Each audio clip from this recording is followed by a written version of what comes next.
This is a light-hearted comedy podcast brought to you by the stand-up comedian Lovdev, where he goes into the world of Reddit and delves into other weird stuff that even he can't make sense of it.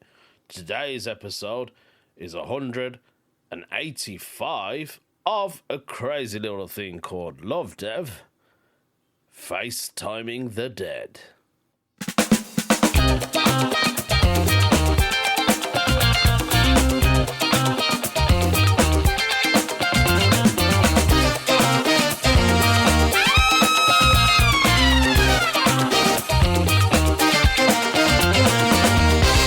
Apologies if that sounded absolutely loud. I think I had my volume up on a bit too much for the actual introduction of the music. I should turn it down a little bit. Hello, people. Welcome back. How is everyone? I'm absolutely covered in paint. This morning, I woke up early. I thought, let me get all my painting done. I say all of it. I'm about 20% done. I've still got loads more to do. I thought it's time to have a break now. I've been on the go from 9 and I clocked off at 4 o'clock. That's a proper shift. That's a full-on shift, mate. And for lunch, I got myself a chicken and mushroom pot noodle. It's not even a pot noodle. It's an Aldi snack noodle. Didn't even have the proper thing. Proper pot noodle and a proper building work job thing. I don't know what I'm talking about. What I'm trying to say is that's what builders have. Pot noodle, don't they? Quick pot noodle, back to work. That was me. I've literally worked 6 days this week. The other night, I finished work, right? Got straight onto my painting. 4 hours I spent in the bedroom. 4. I've clocked off at 10 o'clock in the night. I was knackered. I don't even want to tell you how knackered. I was proper knackered. But it's very satisfying, painting. My wife said to me, you find it very therapeutic. You love painting. I think she's right. I reckon if I wasn't a carer, I would have been a painter. Painter and decorator, that would have been my job. Imagine if I was doing that. I would never have found comedy though, would I? So when I was a carer, I found comedy. But if I was a painter and decorator, I don't think I would ever get into comedy. There'd be no one to make them laugh, innit? Unless I'm doing somebody's house and I'm making the family laugh.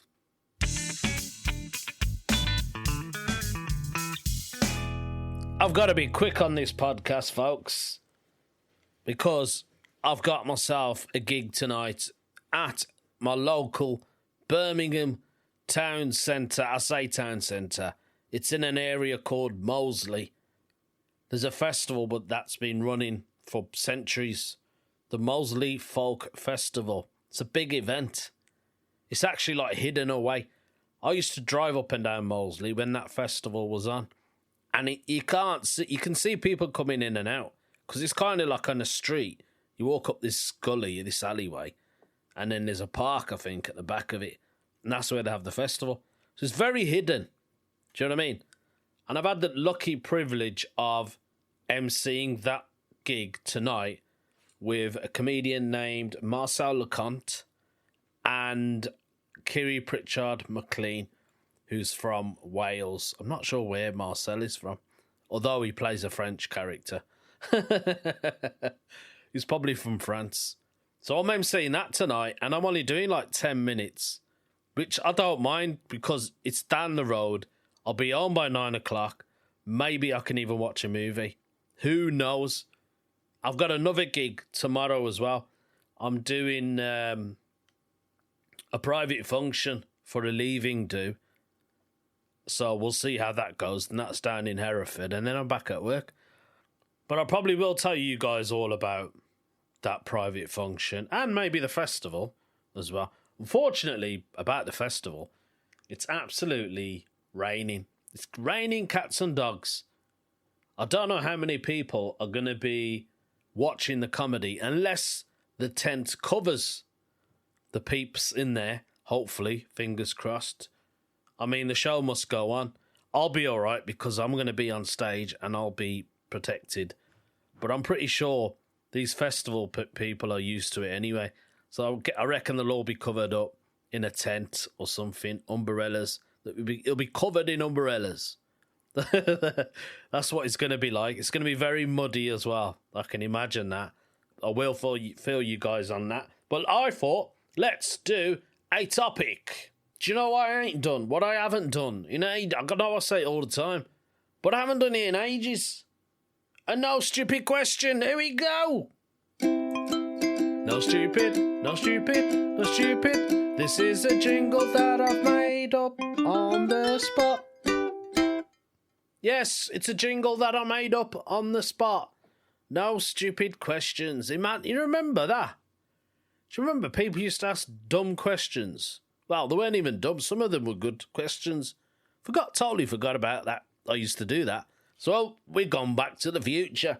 Back to the future for no stupid, no stupid, no stupid, no stupid questions. Questions. Totally messed that up. That was a no stupid introduction music, wasn't it? Let's see who has put up today's no stupid question in a long time. Obviously, it's from Reddit. Those of you wondering, where are you getting all this information from, Mr. Lovdev Barbega? I'm getting it from Reddit, as always, from all the forums on there. That's what I do. So here is today's one. It's been put up by, I'm going to give it a go, Miol Segusha. Miol Segusha is asking the dumb, stupid question, why are so many Americans terrified of being hatless? Now, when he says hatless, does he mean, when he's talking about this, all I'm picturing is those Make America Great Again baseball caps. Is it that, or is it cowboy hats? Or both? Or just hats in general? I'm not sure. Let's see what he's on about. He says he's Irish. Good day to you. And by that, I mean I was born and raised and lived in Ireland. Oh, he's proper Irish. And as you can probably imagine, we see a lot of American tourists passing through. Can somebody explain the whole wearing a baseball cap at all times thing? Oh, why do Americans wear baseball hats? I mean, I can't answer that question for you because I'm not American, so I'm useless to you. But I wonder if it makes them look cool. Is that the actual reason why they wear it? Is it for them to protect themselves from sunlight? Or is it because the baseball cap was obviously invented in the USA and they're proud of wearing a baseball cap? I don't know. It does go on, though. He says, I understand if it was really sunny here. Oh, that's what I just said. But it isn't. And why indoors? I find myself in one of Dublin's best 5-star hotels today. An American tourist, male and female, were united by an apparent deeply held fear of displaying their crowns in the bar. What's this all about? Why are you hiding under there? What's this all about? What are you hiding under there? Probably their money. Is it where you keep your freedom and inexpensive consumer goods? Has Tony Soprano taught you nothing? I'm generally not sure why this is such a thing. This is hilarious. Miol Segura. I think I used to wear a baseball cap for a bit, and then I I did actually when I was young. Do you know what? Funny you say this. When I went to the States, that's when I started wearing a baseball cap. Never worn it before. For some reason, I had to get myself a baseball cap. And I think I remember it being red. I can't remember if it was a Chicago Bulls baseball cap and I was in New York. I know, the irony. So, yeah, I don't know. Maybe they are hiding money or something under there. It's put an edit on here. It says, I've read every response and I've appreciated it and enjoyed all of them. Thank you. After this extensive research, I can report that the reason so many American tourists in Dublin wear hats is because they want to. Eye-opening findings, I think you'll agree. So he's actually come to the conclusion that American tourists want to wear baseball caps because they want to.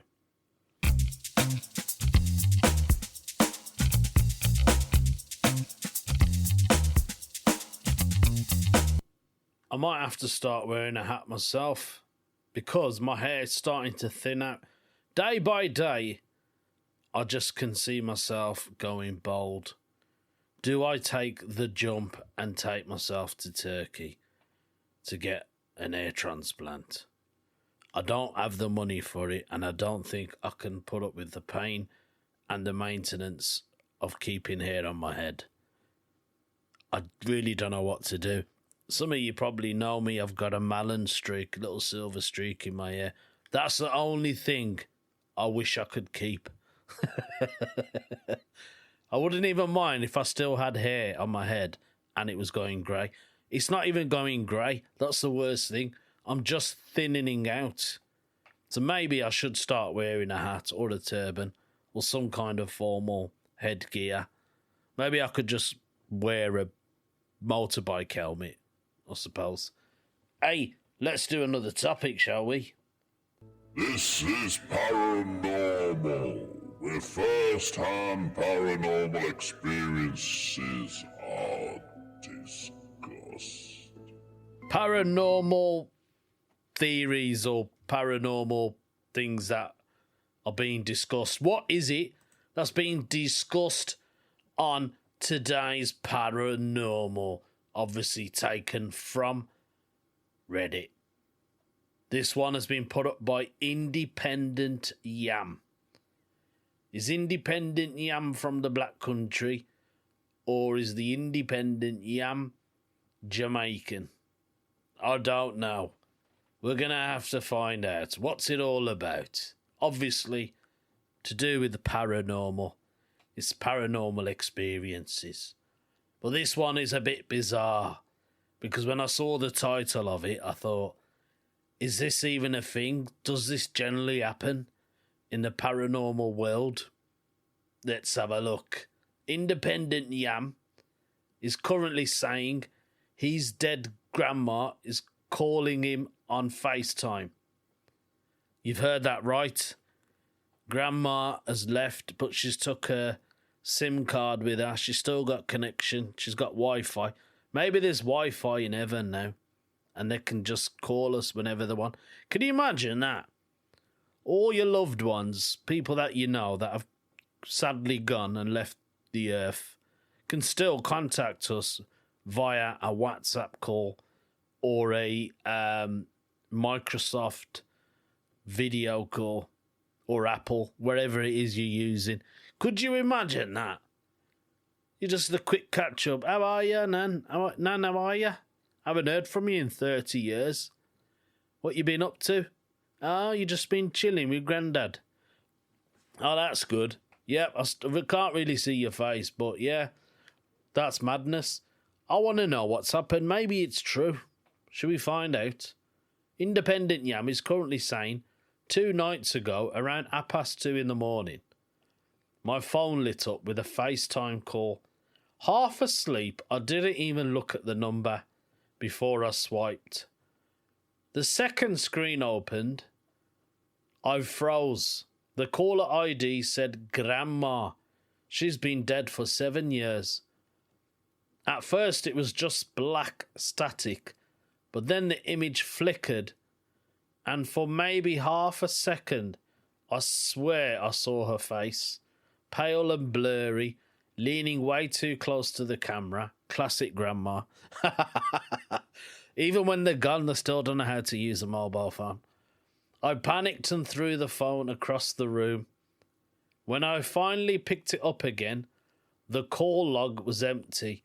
No missed calls, no outgoing, nothing, just blank. The weirdest part, my grandma never even owned a smartphone. I'm sorry, but this is just making me laugh.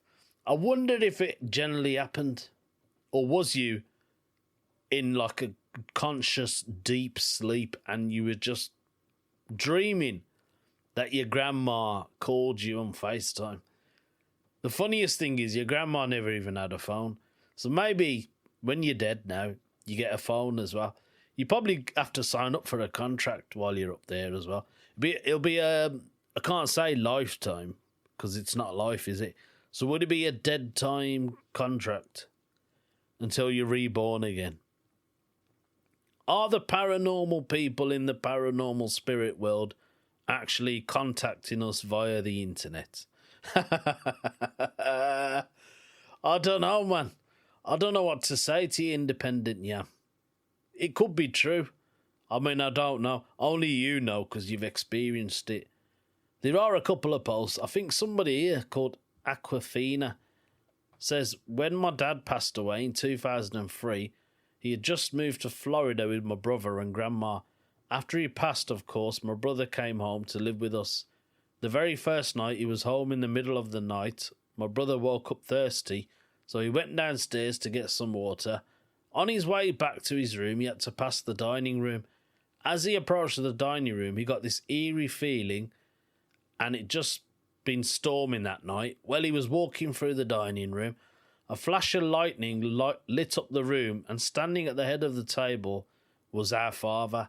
He didn't say anything or move, for that matter, just stared at my brother. My brother screamed and ran up the stairs. We figured out that he was just probably making sure my brother made it back home, being that we are from Pennsylvania and he passed away in Florida. But this hasn't got nothing to do with a mobile phone. They're just saying there was a bolt of lightning. Strange. Have you ever received a call from a loved one? I would generally love to know. I know people use them spirit boxes, don't they, to contact the dead. Maybe mobile phones and FaceTime is a very similar thing. But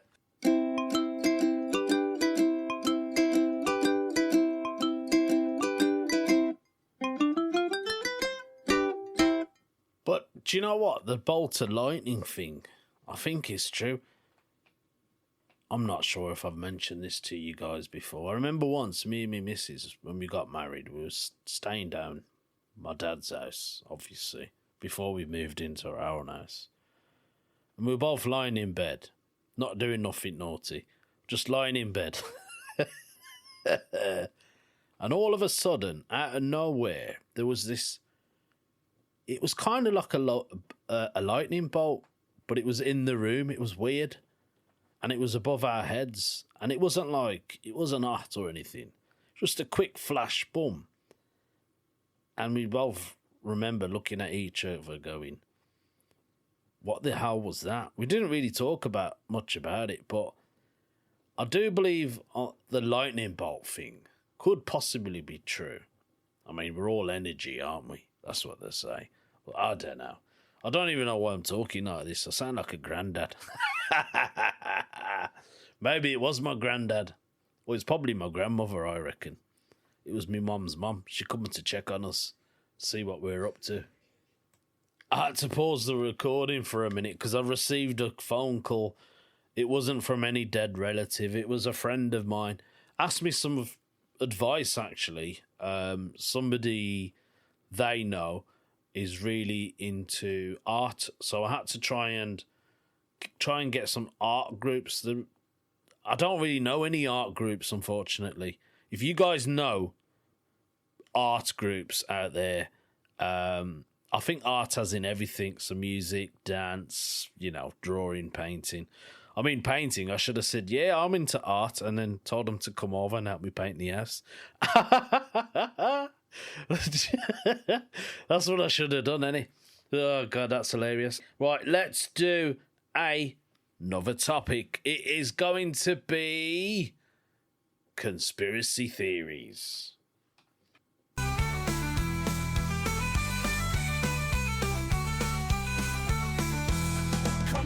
Conspiracy theories, what's real, what's fake? Conspiracy theories, what's real, what's fake? Conspiracy theories, what's real, what's fake? Conspiracy theories, what's real, what's fake? I had to forward that little introduction because it's about a minute long and I don't even know where it starts and where it ends, but I magically seem to find it. Maybe that's a conspiracy itself. I am a psychic. Who knows? Today's conspiracy theory has been put up by Porcuino,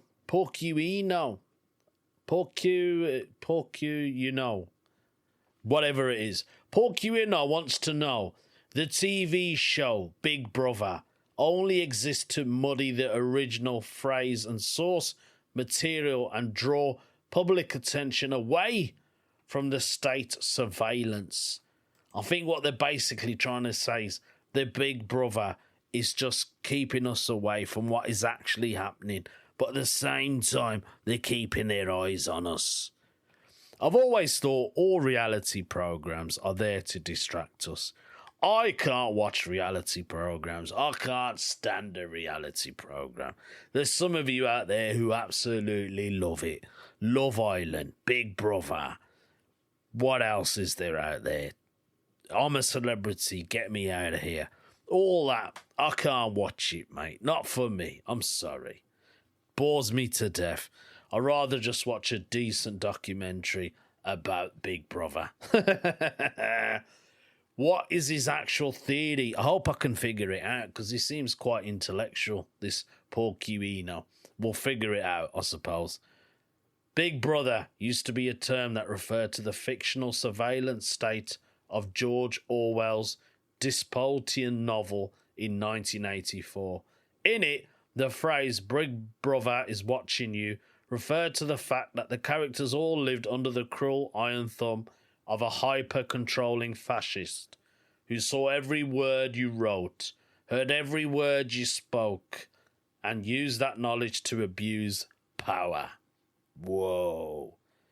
I think having a television show named Big Brother, a dog-assed and third-rate reality show about weight loss, was intentional and meant to obfuscate the story of 1984 from a wider public knowledge. Otherwise, people might start to ask questions about the reality of their own lives and circumstances. The whole first page of Google and every single link that shows up, even when you Google either Big Brother or Big Brother, is put it in smaller, lowercase, I don't know why. Case sensitivity doesn't matter here. Thank you. You didn't really need to write that, but cheers. Refers to the brain dead reality TV show. It is brain dead reality TV show. That is one thing I do agree with you. Why do people watch that nonsense? I don't know. Instead of the fact that this term was used for years to insult the American government, the Prison Patriotic Act, and other similar measures to spy on our own citizens with cameras, microphones, keyloggers, and dragnet data. Post 2001. And also after the Snowden leaks. Also, maybe, I don't know if you listened to earlier on, but I was talking about the dead people FaceTiming us. Maybe it's Big Brother who's pretending to be our past relatives by calling us and putting grandma on the screen. I don't know.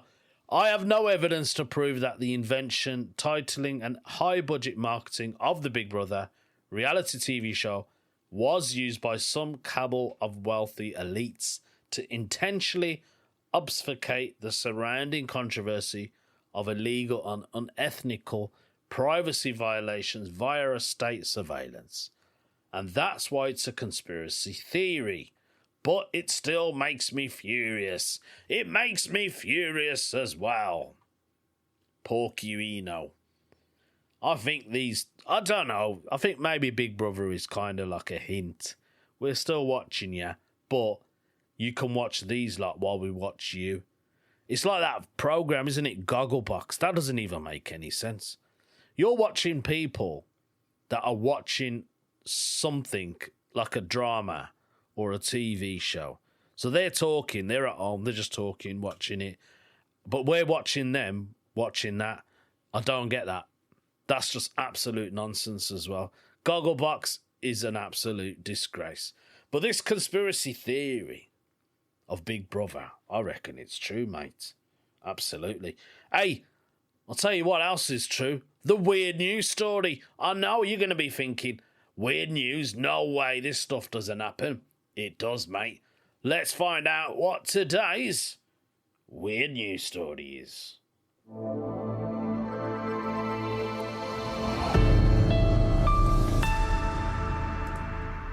Tourist pouring beer down an elephant's trunk in Kenya sparks anger.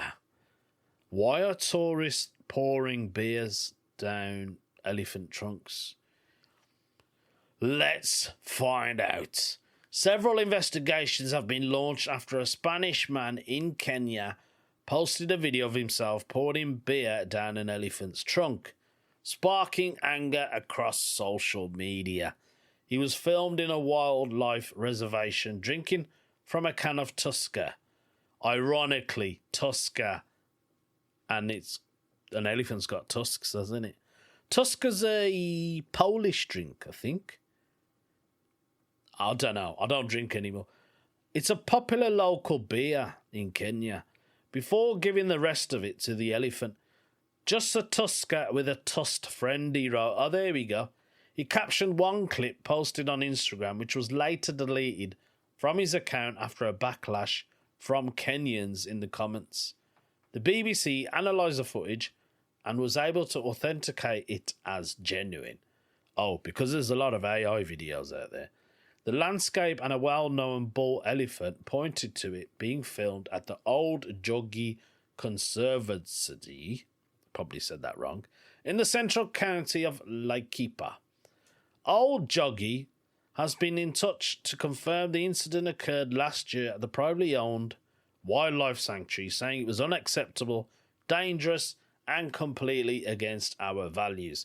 Earlier, a member of the staff had told the BBC he was shocked by the behaviour of the yet-to-be-identified guest. This should never have happened. We're a conservation, and we can't allow that to happen. The staff are only identified as Frank said. We don't even allow people to go near the elephants. That's what they said. The Kenyan Wildlife Service was also investigating the matter, the agency spokesperson Paul Udotu told the BBC. I don't know why I said his name like that, but I probably pronounced it properly. The man involved does not use his name on his social media accounts, which all have a variation of the phrase Skydive Kenya. In another clip shared on Instagram on Tuesday, he's seen feeding 2 elephants with carrots and then saying, "We are on beer time." The Instagram videos attracted hundreds of critical comments, with some calling for the man's deportation before the posts were pulled down. The elephant that was given the beer is big in size with long tusks. One in particular is distinctive as it is damaged. So the Old Joggi Conservancy has confirmed the animal involved is Bupa. Oh, is it like Bupa as in Bupa Healthcare? That's really expensive and only the rich can afford it. A friendly male whose photo is often shared by visitors. Bupa was rescued from a mass elephant cull in Zimbabwe in 1989, brought to the Conservancy when he was 8 years old. He is cared for closely by our team as an ambassador for the conservation, the wildlife sanctuary said in a statement. It treated cases like that involving the beer stunt extremely serious and remained committed to ensuring the well-being and dignity of the animals it cared, it added. So the Old Joggi is the place where the elephants are, is home to about 500 of them, 500 elephants, and regards itself as one of the pioneers in rehabilitating animals, orphans, and releasing them back to the wild. The man featured in the beer video describes himself as an adrenaline junkie on TikTok. He posted it out on Monday, which has been seen at the nearby Old Patija Conservancy. and he was feeding a rhino with carrots. Is that a bad thing? I don't know. He's also broken our rules because he is not supposed to touch the rhinos because they are not pets. I'm surprised the rhino didn't kill him. He confirmed the rhino in the footage was from their nature reserve, but the elephant in the beer video did not belong to them. So Dr. Winnie Kiru, who's a Kenyan biologist and elephant conservationist, termed the tourist behaviour as unfortunate, as it had endangered his life and the elephants. 95% of elephants in Kenya are in the wild, and it is wrong to have a social media post that gives the impression that you can get close to an elephant and feed them loads of beer. The incident comes barely a week after a group of tourists were filmed blocking a migrating wild beast at Kenya's Masai Mara during the annual wildlife migration, one of the world's greatest wildlife spectacles. Why would you guys block a migrating wild beast? That just don't make any sense. The viral footage shows visitors jumping out of a safari, crowding riverbanks and forcing the wild beast into crocodile waters. That is awful. Following the incident, the Tourism and Wildlife Ministry announced stricter rules directing tour operators to enforce park rules by ensuring visitors remain inside their vehicles. It is also pledged to improve the signage across the wildlife as intensify visitors' education on safety rules. The Masai Mara wildebeest migration draws thousands of visitors annually and is regarded as one of the Kenya's most prized natural heritage assets.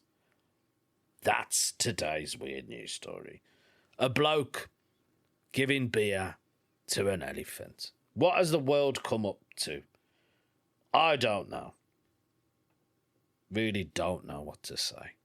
Hey, I do know what to say though. If you enjoyed this podcast, give it a like, give it a thumbs up, send it to your friends, share it across the world, leave me a review, and hey, maybe this can just go viral as well. Who knows? I don't know. Take care of yourselves. I've got a festival to go to.